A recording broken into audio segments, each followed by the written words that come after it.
Hello dear students, we are doing retirement of a partner. And in retirement of a partner, just like in admission of a partner, sometimes the partners want their capitals to be adjusted after the retirement of a partner. There are many such situations which can be thought of by the partners to adjust their capitals. One is that they have paid the retiring partner. His capital account has been debited and cash has been credited. He has been paid and he has retired. After his retirement, the partners want that their capitals should be a different amount. I mean, if the total of their capitals is 5 lakhs, 3 lakhs and 2 lakhs, both the partners, now they want their capital to be 6 lakhs, fine, and they also want that the capital should be 3 lakhs each. The capitals account will have to be adjusted now. Earlier, A's capital is 3 lakhs, B's is 2 lakhs. Now they want that the capital should be 6 lakhs and should be equal.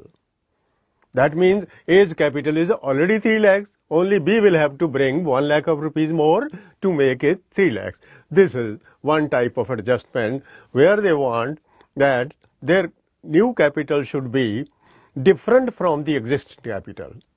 And sometimes the partners want only their existing capital be adjusted. Meaning thereby, if A has got 3 lakhs and B has got 2 lakhs, C has retired, their total capital is how much? 5 lakhs. It has to be equal or in any other ratio. If it has to be equal, that will be 2,50,000 for each.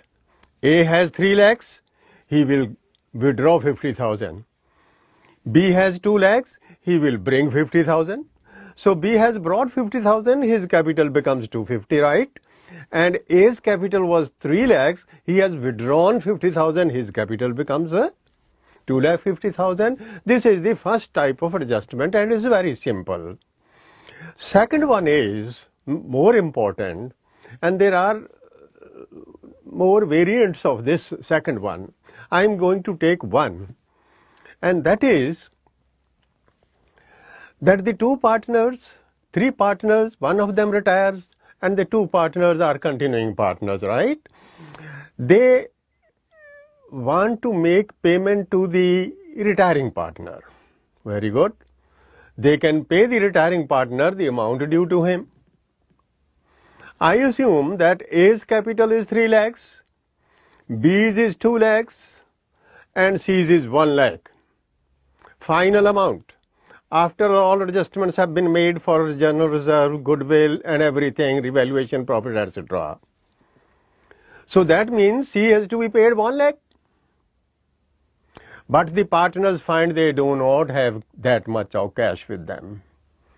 So they decide to bring this cash of 1 lakh from their home. Already their capitals are A 3 lakhs, B 2 lakhs. Their total is 5 lakhs. They will bring 1 lakh more from their home. That will make their capital 6 lakhs. Okay. Now they want this 6 lakhs to be equal. This is another format, another part of the adjustment. First they bring cash to make the payment to the retiring partner. And when they bring cash, their capital, total capital goes up. Now they want their total new capital in a certain proportion. It may be equal, it may be 3:1, it may be their profit sharing ratio, anyone. So this is very important type of adjustment which you must learn how to treat this. For this purpose, my dear students, you will have to do at least 5-7 questions and practice it thoroughly, various variants of this adjustment. Earlier first one is pretty simple, but I am taking this second one, and for this purpose I have taken a question from the book. That question is page number 48. This question is on second type of adjustment, and it is a very interesting question and very informative question which must be practiced by you thoroughly. Follow the solution how I am doing it. Try to attack the problems in the way that I am doing it. So therefore now let us first read the question. There are three partners, Vinod, Rajesh and Umesh. They are partners and they are sharing profits in the ratio of 3:5:2. This is the old ratio. They have a joint life policy. And look here, my dear students, some people say that joint life policy is not in course. This is not that joint life policy. Don't be allergic to it. Don't worry about this. I can replace this. This JLP can be replaced with patents. I can write here patents. I can write here trademarks, or I can write here an unrecorded asset. The treatment is the same. You may call it joint life policy, you may call it patent, you may call it trademark, you may call it unrecorded assets. Okay? So, they have a joint life policy or a patent or a trademark which they bought for 30,000 rupees. Policy was for 30,000 rupees, but now the surrender value of this policy is 5,000. I can say that they had a patent. They bought a patent long back, or a trademark, or an unrecorded asset, and its worth at that time was 30,000, but now its value is 5,000. That means we have got nothing to do with this value. We are concerned with 5,000, that right now it is worth how much? 5,000. And see the balance sheet. 1, 2, 3, 4 assets, and none of them is here. JLP is not here. Patent is not here. Trademark is not here. Unrecorded asset is not here. So treatment for this will be the same. You may call it by any name. May it be unrecorded asset. Unrecorded asset is an asset which has been recorded as zero figure. So from zero value, it can be recorded at 5,000, increase in value.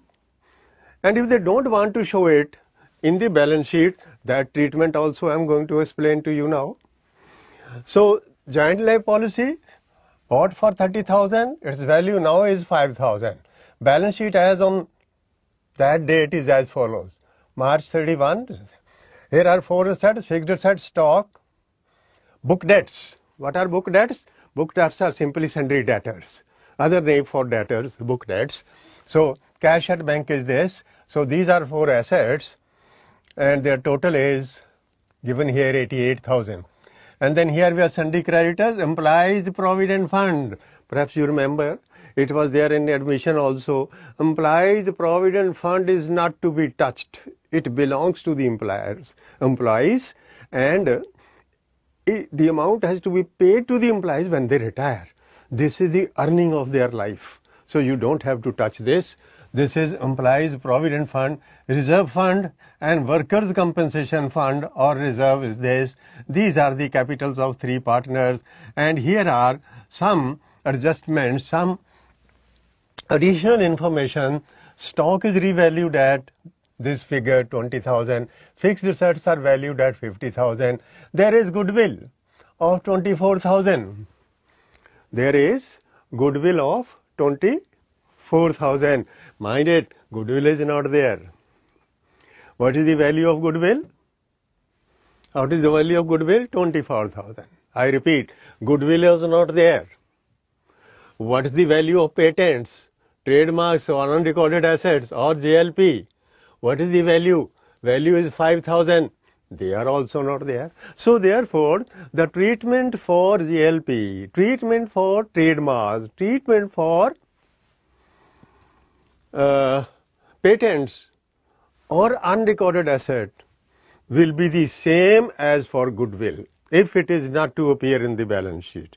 If it is not to appear in the balance sheet, goodwill is not going to appear in the balance sheet. We will record goodwill in the same way we will make a record of all these items. Do you get it? So therefore, number D, Rajesh is to be paid in cash. Rajesh is to be paid in cash. Very good. Which is to be brought in full by Vinod and Umesh. Rajesh is retiring. Vinod and Umesh will bring cash such that their capitals are proportionate to their new profit sharing ratio, which is 3:2. New profit sharing ratio is 3:2. And they have to bring